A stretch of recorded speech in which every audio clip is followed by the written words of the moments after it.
அண்ணா IAS academy சாதனையாளர்களின் சங்கம். மாணவ நண்பர்கள் அனைவருக்கும் வணக்கம். நான் உங்கள் பொன்வேல் பாண்டியன், நடப்பு நிகழ்வுகள் ஆசிரியர். இன்றைய தினம் செப்டம்பர் மாதம் 4ஆம் தேதிக்குரிய நடப்பு செய்திகளை டிஎன்பிஎஸ்சில சமீப காலங்களில் எப்படிலாம் கேள்விகளை சூப்பரா டஃபா எப்படிலாம் கேட்கிறாங்களோ அதன் அடிப்படையில் நம்மளும் அதை ஃபாலோ பண்ணி சிறப்பான முறையில செய்தித்தாள்கள் இருந்து அந்த நோட்ஸ் எல்லாம் கலெக்ட் பண்ணி சிறப்பான முறையில கொடுத்துட்டு இருக்கோம். அதே மாதிரி நடுவுல போனஸ் கேள்விகள், இறுதியாக சூப்பர் சிக்ஸ் கேள்விகளும் கேட்டுட்டு இருக்கோம். சரிங்களா? அதனால மாணவ நண்பர்களே, தினந்தோறும் வீடியோவை ஒரு நாள் கூட மிஸ் பண்ணாம ரெகுலரா பாருங்க. ரெகுலரா பார்த்துட்டு இருக்கிறவங்க கண்டிப்பா தேர்வில் வெற்றி பெறுவது உறுதி. சரிங்களா? ஏன்னா ஒரு நாள் கூட மிஸ் பண்ணக்கூடாது, அதுதான் முக்கியம். ஓகேவா? ஆரம்பிக்கலாம். இன்றைய தினம் செப்டம்பர் 4ஆம் தேதி நடப்பு செய்திகள். ஃபர்ஸ்ட் பாருங்க, இந்தியன் எக்கனாமி தொடர்பான ஒரு முக்கியமான செய்தி.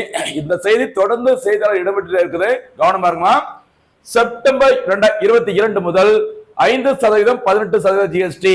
ஓகேவா? அதாவது ஏற்கனவே ஜிஎஸ்டில 4 விகிதங்கள்ல, ஓகேவா, 5%, 12%, 18%, 28% ஆகிய 4 விகிதங்கள்ல ஜிஎஸ்டி விதிக்கப்பட்டு வந்தது. இனிமே பாத்தீங்கன்னா 2 விகிதங்கள் தான் ஜிஎஸ்டி விதிக்கப்படும் அப்படின்னு சொல்லிருக்காங்க. அதுல ஒண்ணு பாத்தீங்கன்னா 5%, இன்னொன்னு 18%. இந்த 2 வரி விதிப்பு முறைகளும் எப்போது முதல் நடைமுறைக்கு வர உள்ளது? வரும் செப்டம்பர் 22ஆம் தேதி முதல் நடைமுறைக்கு வர உள்ளது அப்படின்னு சொல்லியிருக்காங்க. சரிங்களா? பாருங்க, இது எப்போ அந்த முடிவு எடுத்தாங்க அப்படின்னா 56வது ஜிஎஸ்டி கவுன்சில் கூட்டம். ஜிஎஸ்டி கவுன்சில் அப்படிங்கிறது தான் அந்த ஜிஎஸ்டில வரி விலக்கு, வரியை அதிகரிப்பது, குறைப்பது எல்லா முடிவுகளும் எடுக்கப்படும். இந்த ஜிஎஸ்டி கவுன்சில் எப்பவுமே மத்திய நிதியமைச்சர் யாரோ அவங்க தான் ஜிஎஸ்டி கவுன்சிலுக்கு தலைவராக இருப்பாங்க. சரிங்களா? இப்படி 56வது ஜிஎஸ்டி அந்த கவுன்சிலோட கூட்டம் நடைபெற்ற இடம் டெல்லி. இந்த கூட்டம் மத்திய நிதியமைச்சர் நிர்மலா சீதாராமன் அவர்கள் தலைமையில் நடைபெற்றது. சரிங்களா? இதுலதான் முக்கியமான ஒரு முடிவு எடுத்தாங்க. நாடு முழுவதும் இனிமே 5% மற்றும் 18% ஆகிய 2 விகித சரக்கு மற்றும் சேவை வரி மட்டும் தான் விதிக்கப்படும். அது செப்டம்பர் 22, 2025 முதல் நடைமுறை வரைக்கும் சொல்லியிருக்காங்க. சரிங்களா? என்ன சொல்லியிருக்காங்க? 5%, 18% மட்டும் தான் இனிமே பொருட்களுக்கு ஜிஎஸ்டி. இது தவிர அந்த ரொம்ப ஆடம்பர பொருட்களுக்கு 40% வரி ஒரு சில பொருட்களுக்கு மட்டும் விதிக்கப்படும் சொல்லியிருக்காங்க. இது எல்லாமே நடைமுறைக்கு வர உள்ளது செப்டம்பர் 22, 2025. மறக்காதீங்க. எந்த ஜிஎஸ்டி கவுன்சில் முடிவு எடுத்தாங்க? 56வது ஜிஎஸ்டி கவுன்சில். அந்த கூட்டம் நடைபெற்ற இடம் டெல்லி. அதுக்கு தலைவர் மத்திய நிதியமைச்சர் நிர்மலா சீதாராமன் அவர்கள். சரிங்களா? ஓகே, அதாங்க சொல்லியிருக்கிறோம், கவனமா இருங்க. ஓகே, வேற என்னென்ன இதுல சிறப்பு அம்சங்கள் இருக்கு அப்படிங்கிற மொத்தமா தொகுத்து பார்க்கலாமா? இது இப்போ சரி, மெயின்ஸ் அந்த மாதிரி தேர்வுகள் வரும்போது சரி, ரொம்ப ரொம்ப முக்கியமானது. தனிநபர் ஆயுள் காப்பீடு மற்றும் மருத்துவ காப்பீடுகளுக்கு ஜிஎஸ்டியிலிருந்து முழுமையாக விலக்கு வழங்கப்படுகிறது. சரியா? தனிநபர் ஆயுள் காப்பீடுகளுக்கும் மருத்துவ காப்பீடுகளுக்கும் இனி ஜிஎஸ்டி கிடையாது அப்படிங்கிற மாதிரி ஒரு நல்ல அறிவிச்சிருக்கிறாங்க. சரியா? அடுத்து பாருங்க, நாட்டில் ஒரு சில மாநில வரிகள் தவிர பிற 17 வரிகள் மற்றும் 13 கூடுதல் வரிகளை ஒருங்கிணைத்து ஜூலை 1, 2017 அன்று ஜிஎஸ்டி அறிமுகப்படுத்தப்பட்டது. எப்போ ஜிஎஸ்டி அறிமுகப்படுத்திருக்காங்க? ஜிஎஸ்டி சட்டம் நடைமுறைக்கு வந்தது ஜூலை 1, 2017. சரியா? அதன் கீழ் அந்த டைம்ல 5%, 12%, 18% மற்றும் 28% ஆகிய 4 விகிதங்களில் ஜிஎஸ்டி வரியானது விதிக்கப்பட்டு வந்தது. சரிங்களா? இந்த வரி விதிப்பினால மாநிலங்களுக்கு ஏற்படும் வருவாய் இழப்பை ஈடு செய்ய ஆடம்பர மற்றும் தீமை தரக்கூடிய பொருட்கள் மீது 1 முதல் 290% வரை விதிக்கப்பட்டது. அதாவது சின்ன குட்டி வரிகள்லாம் ஒருங்கிணைத்து ஒரே வரியா போட்டாங்க. அந்த வரிக்கு பேர் தான் ஜிஎஸ்டி. சரிங்களா? இந்த சின்ன வரிகள் போட்டது, அந்த எல்லாத்தையும் தூக்குனதுனால யாருக்கு பாதிப்பு ஏற்பட்டது அப்படின்னு பார்த்தீங்கன்னா அந்தந்த மாநிலங்களுக்கு அந்த உள்ளாட்சி அமைப்புகள் அவங்க ஒரு வரியை கலெக்ஷன் பண்ணி அதுல இருந்து வரி வருவாய் பெற்றிருப்பாங்க. அந்த வரி வருமானத்தை சில திட்டங்களுக்கு செலவு பண்ணலாம் அப்படின்னு சொல்லி நினைச்சிருப்பாங்க. சரிங்களா? இனிமே அது இல்ல, அதெல்லாம் தேவையில்ல, ஒரே வரியா போடலாம் சொல்லி ஜிஎஸ்டி போட்டதுனால அந்த வரியின் மூலம் அவங்களுக்கு வருமானம் கிடைக்கவில்லை. அதை ஈடுகட்டுவதற்கு தான் இந்த ஜிஎஸ்டி காம்பன்சேஷன் அமௌண்ட் அப்படிங்கிற ஒரு கான்செப்டா கொண்டு வந்தாங்க. பாருங்க, இந்த நடைமுறையானது, இந்த ஜிஎஸ்டி வருவாய் இழப்பீட்டு தொகையானது முதற்கட்டமாக சரியா ஜூன் 2022 வரை 5 ஆண்டுகளுக்கு, அதாவது 2017 முதல் ஜூன் 2022 வரை அமல்படுத்தப்பட்டது. சரிங்களா? சமீபத்துல அதன் பிறகு அந்த ஜிஎஸ்டி இழப்பீட்டு தொகையானது மார்ச் 1ஆம் தேதி 2026 வரை நீட்டிக்கப்பட்டுள்ளது. சரிங்களா? எங்களுக்கு இன்னும் இந்த ஜிஎஸ்டி இழப்பீட்டு தொகை பத்தல அப்படின்னு சொல்றதுனால அந்த ஜிஎஸ்டி இழப்பீட்டு தொகை 2026 வரைக்கும் வழங்கப்படும் அப்படிங்கிற மாதிரி அறிவிச்சிருக்கிறாங்க. ஓகேவா? ஓகே, அதாவது நம்ம ஏற்கனவே சொன்ன மாதிரி தான் 4 ஜிஎஸ்டி விகிதங்களை நீக்கிவிட்டு 5%, 18% ஆகிய 2 விகித நடைமுறையை பின்பற்ற முடிவெடுக்கப்பட்டுள்ளது. இந்த ஜிஎஸ்டி கவுன்சில் 56வது ஜிஎஸ்டி கவுன்சில் கூட்டத்தில் கவனமா இருக்கு. சரிங்களா?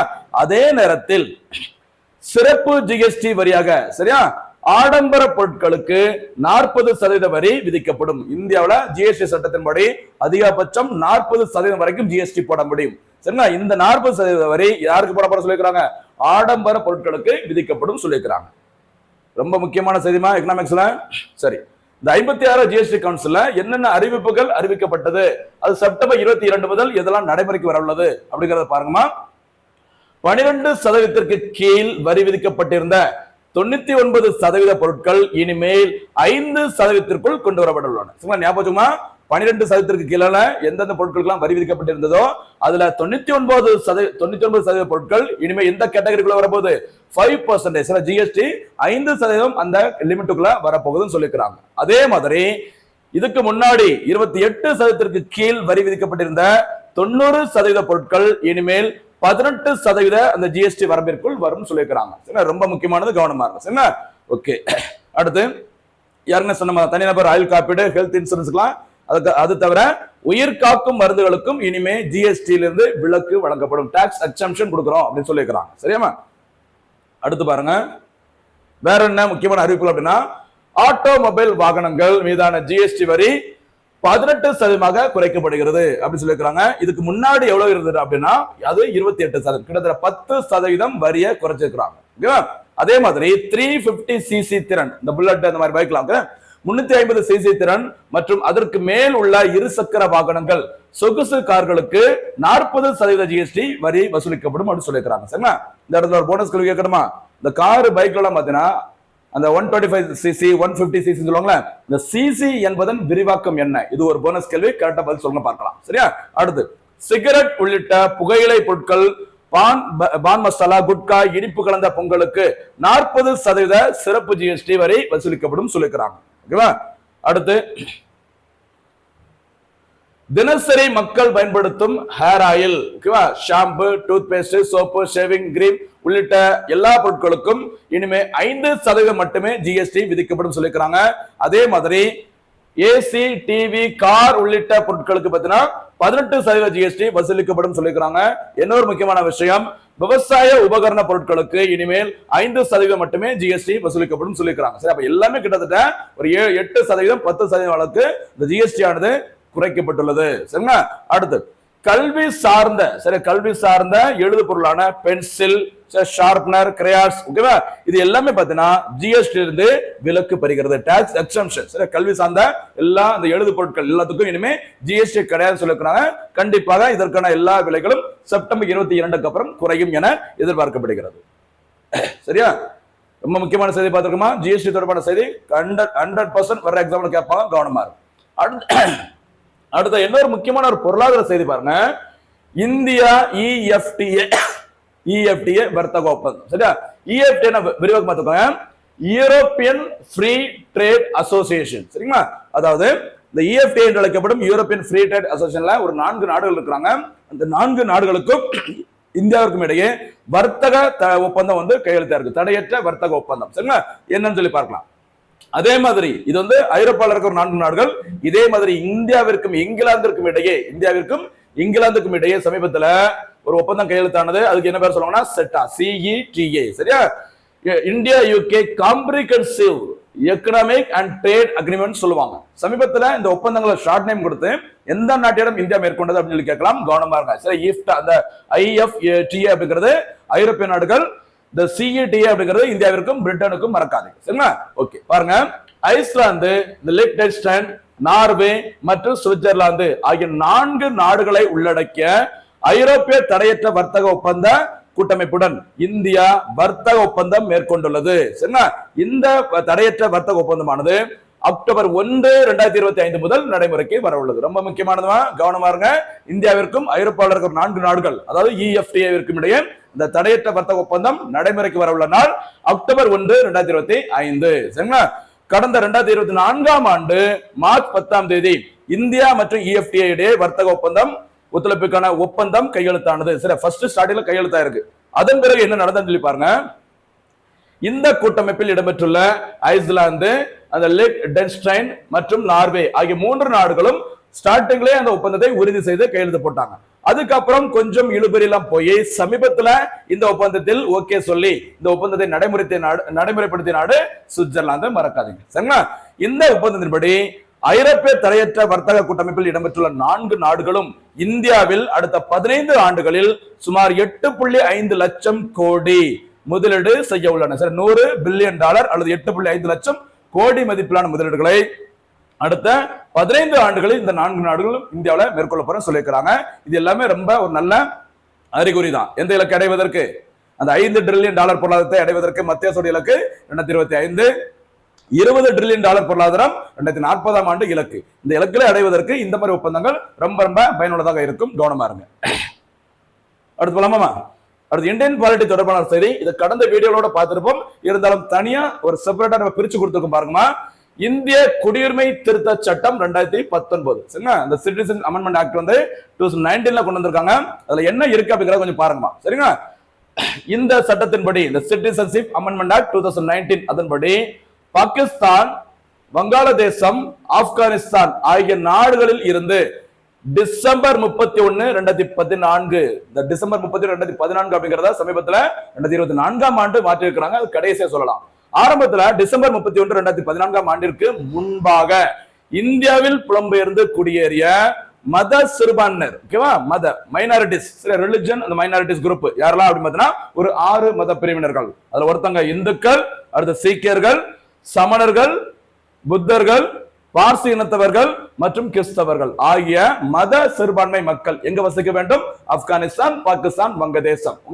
அங்க மத சிறுபான்மை மக்களா இருக்கிறவங்களுக்கு அங்க சில துன்புறுத்தல்கள், சில பிரச்சனை இருந்தது அப்படின்னா அதனை தொடர்ந்து இந்தியாவுக்குள்ள யாரெல்லாம் குடியிருக்காங்களோ அவங்களுக்கு இந்திய குடியுரிமை வழங்கப்படும் சொல்லியிருக்கிறாங்க சரிங்களா. பாருங்க, ஆகியோருக்கு இந்திய குடியுரிமை வழங்குவதற்கான வழிவகை செய்யும் 1955 1955 இந்திய குடியுரிமை சட்டத்தில் சட்ட திருத்த மசோதா இந்திய நாடாளுமன்றத்தில் மக்களவையில் இந்தியாவின் உள்துறை அமைச்சராக இருக்கிற அமித்ஷா அவர்களால் டிசம்பர் 9, 2019 அன்று பெரும்பான்மை வாக்குகளால் நிறைவேற்றப்பட்டது. என்ன சொல்லிருக்காங்க பாத்தீங்களா? ஆப்கானிஸ்தான், பாகிஸ்தான், வங்கதேசம் ஆகிய 3 நாடுகளில் இருந்து சரிங்களா, 3 நாடுகள் இருக்கிற மத சிறுபான்மை மக்கள் ஒரு 6 மக்கள், 6 மதத்தை சேர்ந்தவங்க இந்திய குடியுரிமை திருத்த சட்டம் 1955 கீழ் சரிங்களா இந்தியாவுக்குள்ள அவங்க குடியேறியிருந்தாங்க அப்படின்னா எதுக்கு முன்னாடிமா? டிசம்பர் 31, 2014 முன்னாடி இந்தியாவில் குடியிருந்தாங்கன்னா அவங்களுக்கு இந்திய குடியுரிமை வழங்கப்படும் சொல்லியிருக்காங்க. இதற்கான சட்ட திருத்தம் ஓகேவா மக்களவையில் எப்ப நிறைவேற்றப்பட்டது அப்படின்னு பாத்தீங்கன்னா டிசம்பர் 9, 2019 ஆண்டு ஓகேவா. அதனைத் தொடர்ந்து பார்லிமெண்ட்ல நிறைவேற்றப்பட்ட பிறகு இந்த 3 நாடுகளிலிருந்து இந்தியாவிற்கு குடியேறிய இஸ்லாமியர்கள் அல்லாத ஓகேவா ஞாபகமா அந்த 6 பேர் இருப்பாங்க, முஸ்லிம்ஸ் கிடையாது. ஏன்னா அந்த 3 நாடுகளுமே முஸ்லிம் நாடுகளாக அறிவிக்கப்பட்டவை. அதனால முஸ்லிம் மக்களை இந்த பட்டியல சேர்க்கல சரிங்களா. இந்த சட்டத்தின்படி குடியுரிமை பெறுவதற்கு தேவையான ஒரு காரணியாக சமயம், அதாவது மதம் வெளிப்படையாக குறிப்பிடப்பட்டது முதல் முறையாக இந்த சட்டத்தில். சரி, ஒரு இந்தியன் சிட்டிசன் வாங்கணும் அப்படின்னா மதம் அப்படிங்கிறது முதல் முறை குறிப்பிடப்பட்டது எதுலதான்? இந்திய குடியுரிமை திருத்த சட்டம் 2019 ஓகேவா. அது கொஞ்சம் பழசு. சமீபத்துல பாருங்க, ஓகே கொஞ்சம் டீடைல் பாருங்க. இந்த குடியுரிமை திருத்த சட்டம் ஓகேவா மசோதா 2019 டிசம்பர் 9 அன்று மக்களவையிலும் டிசம்பர் 10, 2019 அன்று மாநிலங்களவையிலும் நிறைவேற்றப்பட்டது. அதனைத் தொடர்ந்து யார்கிட்ட போகும்? குடியரசுத் தலைவர்கிட்ட. சரியா? குடியரசுத் தலைவர் இந்த மசோதாவிற்கு ஒப்புதல் வழங்கிய நாள் டிசம்பர் 12, 2019 ஓகேவா. இந்த விதிகள் ஓகேவா சட்டத்தின் விதிகளை நடைமுறைப்படுத்துவதற்காக ஜனவரி 10, 2020 ஓகேவா 2020 அன்று மத்திய அரசு அறிவித்தது. ஞாபகமா இந்த சட்டங்களை, இந்த சட்டத்தை அமல்படுத்துவதற்கான விதிகளை மத்திய அரசு அறிவித்தது ஜனவரி 10, 2020. குடியரசுத் தலைவர் ஒப்புதல் வழங்கியது டிசம்பர் 12, 2019. மறந்துடாதீங்க சரியா. அடுத்த இன்னொரு சட்டம் நம்ம முக்கியமான பார்த்தது குடியேற்றம் மற்றும் வெளிநாட்டவர் சட்டம் 2025 சரிங்களா. பாத்துக்கோங்க, செப்டம்பர் 1, 2025 முதல் நடைமுறைக்கு வந்தது. நம்ம ஏற்கனவே கடந்த வீடியோல பார்த்திருக்கோம், ரொம்ப டீடைலா பார்த்திருந்தோம், இங்க லைட்டா பார்த்துக்கலாம் சரிங்களா. இந்த புதிய சட்டத்தின்படி ஆப்கானிஸ்தான், பாகிஸ்தான், வங்கதேசத்தில் மத ரீதியிலான துன்புறுத்தலுக்கு உள்ளாகி அல்லது துன்புறுத்தலுக்கு அஞ்சி பயந்து டிசம்பர் 31, 2024 ஞாபகம் நம்ம ஏற்கனவே பார்த்தது டிசம்பர் 31, 2014. இங்க பாக்குறது டிசம்பர் 31, 2024 வரை இந்தியாவிற்குள் குடியேறிய 6 மத சிறுபான்மையினருக்கு பாஸ்போர்ட் அல்லது விசா தேவையில்லை என அறிவிக்கப்பட்டுள்ளது. ரொம்ப முக்கியமானது. அங்க பார்த்தது வேற, இங்க பார்த்தது வேற, ரெண்டுமே வேற வேற. கவனமா இருங்க சரியாமா. அடுத்து முக்கியமான ஒரு பாதுகாப்பு தொடர்பான ஒரு செய்தி பாருங்க. Operation black forest. சரி, ஆபரேஷன் பிளாக் ஃபாரஸ்ட் அப்படிங்கிறது இந்த நக்சல்கள், நக்சலைட்னு சொல்லுவாங்கல்ல, அந்த நக்சலைட் அமைப்புகளை காலி செய்வதற்காக, ஓகேவா, ஒட்டுமொத்தமாக ஒழிப்பதற்காக இந்தியா மேற்கொண்ட ஒரு நடவடிக்கை பேர் தான் ஆபரேஷன் பிளாக் ஃபாரஸ்ட். எங்கு மேற்கொள்ளப்பட்டது அப்படிங்கிறத பார்க்கலாம். ஆபரேஷன் பிளாக் ஃபாரஸ்ட் என்பது ஆபரேஷன் காகர் என்றும் அழைக்கப்படுகிறது. இது சத்தீஸ்கர் மாநிலம் மற்றும் தெலுங்கானா மாநிலங்களுக்கு இடையே அமைந்துள்ள பகுதிகளில் நக்சலைட், சரியா, இந்திய அரசிற்கு எதிராக செயல்படுகிற இந்த நக்சலைட் கிளர்ச்சியாளர்களுக்கு எதிராக இந்திய பாதுகாப்பு படைகளால் நடத்தப்படும் ஒரு ராணுவ நடவடிக்கையாகும். இந்த சிஆர்பிஎஃப் உள்ளிட்ட அந்த மாநிலங்களின் காவல்துறை, பாதுகாப்புத்துறை எல்லாரும் இணைந்து அந்த நக்சலைட்டுகளுக்கு எதிராக மேற்கொள்ளப்பட்ட அந்த ராணுவ நடவடிக்கை தானே பேரு ஆபரேஷன் பிளாக் ஃபாரஸ்ட். எந்த மாநிலத்தில் மேற்கொள்ளப்பட்டதுமா? சத்தீஸ்கர் மற்றும் தெலுங்கானா மாநிலங்களுக்கு இடையே உள்ள பகுதி. இந்த நடவடிக்கை ஏப்ரல் 21, 2025 முதல் நடத்தப்பட்டு வருகிறது. சரிங்களா? இந்திய அரசோட முக்கியமான ஒரு இலக்கு வரும் மார்ச் 31, 2026 ஆண்டிற்குள் இந்தியாவுல நக்சல்களே இருக்கக்கூடாது அப்படின்னு சொல்லிட்டு தான் இந்த நடவடிக்கைகளை எடுத்திருக்கிறாங்க. இலக்கு ஆண்டு பார்த்தோம்னா மார்ச் 31, 2026 இந்தியாவுல நக்சலைட் அமைப்புகள், கிளர்ச்சியாளர்கள் ஒரு ஆள் கூட இருக்கக்கூடாது அப்படின்னு சொல்லிட்டு பண்ணிட்டு இருக்கிறாங்க. ஒண்ணு அவங்களை காலி பண்ணிடுவாங்க, இல்லாட்டினா அவங்க மனம் திரும்பி வந்தாங்கன்னா அவங்களை ஏத்துக்கிட்டு அந்த நக்சலைட்டுகள் இந்தியாவில் இருக்கக்கூடாது. இலக்கு ஆண்டு 2026 மறக்காதீங்க. சரியா? அடுத்து போலாமா? என்ன ஒரு முக்கியமான செய்தி பாருங்க. ட்ரோன் போர் பயிற்சி பள்ளி பிஎஸ்எஃப் தொடக்கம். பிஎஸ்எஃப்னா பார்டர் செக்யூரிட்டி ஃபோர்ஸ். சரிங்களா? 1965 ஆண்டு, சரிங்களா, 1965 ஆண்டு இந்தியாவுக்கும் பாகிஸ்தானுக்கும் போர் ஏற்பட்டது. அந்த வருஷம் தான் எல்லை பாதுகாப்பு படை என்று அழைக்கப்படும் பார்டர் செக்யூரிட்டி ஃபோர்ஸ் உருவாக்கப்படும். அந்த பார்டர் செக்யூரிட்டி ஃபோர்ஸ் அமைப்பானது சமீபத்தில் ஒரு ட்ரோன், ஆளில்லா விமானங்களை அது பயன்படுத்துவதற்கான பயிற்சி பள்ளியை தொடங்கி இருக்கிறாங்க. எங்க அப்படின்னு சொல்லி பாருங்க. மத்திய பிரதேச மாநிலம் டெகான்பூரில் அமைந்துள்ள பிஎஸ்எஃப் அதிகாரிகள் பயிற்சி பள்ளியில் இந்த ட்ரோன் போர் பயிற்சி பள்ளியானது தொடங்கப்பட்டது. ஓகேவா? தொடங்கியது எப்படி சொல்லி பாருங்க. எதற்காக அப்படின்னு சொல்லி பார்த்தா பாகிஸ்தான் மற்றும் வங்கதேச எல்லை பகுதிகளை பாதுகாக்கும் பிஎஸ்எஃப் அமைப்பு தான் இந்த திட்டத்தை, இந்த பயிற்சி பள்ளியை தொடங்கி இருக்கிறாங்க. எந்த பகுதிமா? பாகிஸ்தான் மற்றும் வங்கதேச எல்லை பகுதிகளை பாதுகாக்கிற அமைப்பு தான் என்ன அமைப்பு? இந்த பிஎஸ்எஃப், பார்டர் செக்யூரிட்டி ஃபோர்ஸ். உருவாக்கப்பட்டது 1965 கவர்மெண்ட். ஓகேவா? இதை தொடங்கி வைத்தவர் யார் பார்த்தீங்கன்னா தற்போது பிஎஸ்எஃப் அமைப்பின் இயக்குனர் ஜெனரலாக, டைரக்டர் ஜெனரலாக இருப்பவர் தில்ஜித் சிங் சௌத்ரி அவர்கள். இவங்க தான் இந்த ட்ரோன் போர் பயிற்சியை தொடங்கி இருக்கிறாங்க. டெகான்பூர் அந்த இடம் அமைந்துள்ள மாநிலம் மத்திய பிரதேச மாநிலம், மறக்காதீங்க. சரியாமா? அடுத்ததாக ஒரு முக்கியமான திட்டம் ஒண்ணு பாருங்க, ஒரு ஸ்கீம் ஒண்ணு. ஒரு 3 திட்டங்கள் ஒரே இடத்துல நம்ம தொகுத்து கொடுக்க போறோம். மத்திய அரசோட திட்டம். சரியா? திட்டத்தின் பெயர் பிரயாஸ். பிரயாஸ் அப்படின்னா பென்ஷனர்ஸ் பென்ஷன் ஸ்கீம் சொல்லுவாங்க. நம்ம வந்து ஷார்ட்டா சொல்லும்போது பிரயாஸ் அப்படின்னு சொல்றோம். கவனமா இருங்க. பிரயாஸ் என்பது வேற ஒண்ணும் கிடையாது, ஒரு ஓய்வூதிய திட்டம். இந்த பிரயாஸ்ங்கிறது வேற சில விஷயங்களுக்கு நம்ம பார்க்க போறோம். கவனமா பார்த்துட்டே இருங்க தொடர்ந்து. ஓகேவா? இந்த பிரயாஸ் அப்படிங்கிற ஓய்வு திட்டத்தை தொடங்கியது மத்திய அரசு. தொடங்கப்பட்ட ஆண்டு எப்ப அப்படின்னு பார்த்தீங்கன்னா 2019 ஆண்டு. சரிங்களா? பாருங்க, 1995 ஆண்டு, 1995, சரியா, 1995 ஆண்டு தொழிலாளர் ஓய்வூதிய திட்டத்தின் கீழ் உள்ள உறுப்பினர்களுக்கு அவர்கள் ஓய்வு பெறும் நாளிலேயே ஓய்வூதிய ஆணைகளை வழங்குவதை இந்த திட்டம் நோக்கமாக கொண்டுள்ளது. என்ன சொல்லிருக்காங்க? தொழிலாளர் ஓய்வூதிய திட்டம், சரிங்களா, 1995. அதன்படி அங்க யாரெல்லாம் வேலை செய்யறாங்களோ அவங்களுக்கு என்னைக்கு ரிட்டையர்மெண்ட் வந்து அனௌன்ஸ் பண்றாங்களோ அன்றைய ஓய்வு பெற்ற நாளிலேயே அவங்களுக்கு எல்லா செட்டில்மெண்ட்டையும் கொடுத்து எந்த பிரச்சனை இல்லாம அனுப்பி வைக்க வேண்டும். அதற்கு தான் இந்த பிரயாஸ் திட்டம் எந்த வருஷம் அறிமுகப்படுத்தப்பட்டது? 2019 ஆண்டு. பாருங்க, அதே மாதிரி இன்னொரு திட்டம் பாருங்க, நிதி பிரயாஸ் திட்டம். சரியா? அறிவியல் தொழில்நுட்ப துறை, அந்த துறையோட நிதி பிரயாஸ் திட்டம் யார் அறிமுகப்படுத்திருக்காங்க? Department of science and technology. ஓகேவா? இந்த திட்டமானது என்ன நோக்கம் அப்படின்னா இளம் கண்டுபிடிப்பாளர்களுக்கு அவர்களின் தொழில்நுட்ப யோசனைகளை முன்மாதிரிகளாக மாற்றுவதற்காக நிதி மற்றும் ஆதரவை வழங்குவதை கொண்டு. சரி, இளம் கண்டுபிடிப்பாளர்களை ஊக்கப்படுத்துவதற்கு தேவையான நிதியை வழங்குதுன்னா இந்த நிதி பிரயாஸ் திட்டம். அதே மாதிரி பாத்தீங்கன்னா சிட்பி, சரியா, இந்த சிறு தொழில் வளர்ச்சி வங்கின்னு சொல்லுவாங்கல்ல, அந்த சிட்பி வங்கியின் பிரயாஸ் திட்டம் ஒண்ணு இருக்குது. இந்த திட்டமானது முறைசாரா குறு தொழில் முனைவர்கள் தங்கள் வாழ்வாதார நிறுவனங்களை மேம்படுத்த மலிவான விலையில் கடன் பெற உதவுவதை இந்த திட்டம் நோக்கமாக கொண்டுள்ளது. சரிங்களா? சிட்பியும் பிரயாஸ் திட்டம் வச்சிருக்காங்க. அதே மாதிரி இந்தியாவில் அறிவியல் தொழில்நுட்பத்துறையும் அந்த பிரயாஸ் திட்டம் வச்சிருக்காங்க. ஓய்வூதியம் தொடர்பாகவும் பிரயாஸ் திட்டம் இருக்கு. எல்லாமே ரொம்ப ரொம்ப முக்கியமானது, கன்ஃபியூஸ் ஆகக்கூடாது, தெளிவா இருக்கு. சரியாமா? அடுத்ததாக கடைசியாக இன்றைய தினத்திற்கான சூப்பர் 6 கேள்விகள். சூப்பர் 6 கேள்வியில ஃபர்ஸ்ட் கேள்வி பாருங்க, ஜிஎஸ்டி வரையில் 5% மற்றும் 18% ஆகிய வரி விகிதங்கள் எப்போது முதல் நடைமுறைக்கு வர உள்ளன? செகண்ட் கொஸ்டின்ஸ் பாருங்க, எத்தனையாவது ஜிஎஸ்டி கவுன்சில் கூட்டத்தில் ஜிஎஸ்டி 2.0 சரிங்களா அந்த முறையானது அந்த முடிவுகளானது ஒப்புதல் வழங்கப்பட்டது அப்படிங்கறத சொல்லுங்க இருக்கலாம் இந்த ஜிஎஸ்டி கவுன்சில். அடுத்து ஆபரேஷன் பிளாக் ஃபாரஸ்ட் எங்கு நடத்தப்பட்டது, அது எதனுடன் தொடர்புடையது? நான்காவது கேள்வி, இந்தியா EFTA வர்த்தக ஒப்பந்தத்தில் இணைந்துள்ள நாடுகள் எவை? ஓகேவா? ஐந்தாவது கேள்வி, இந்திய குடியுரிமை திருத்த சட்டம் 2019 கீழ் எந்த நாட்டிலிருந்து இந்தியாவில் குடியேறிய சிறுபான்மையின மக்களுக்கு இந்திய குடியுரிமை வழங்கப்பட உள்ளது?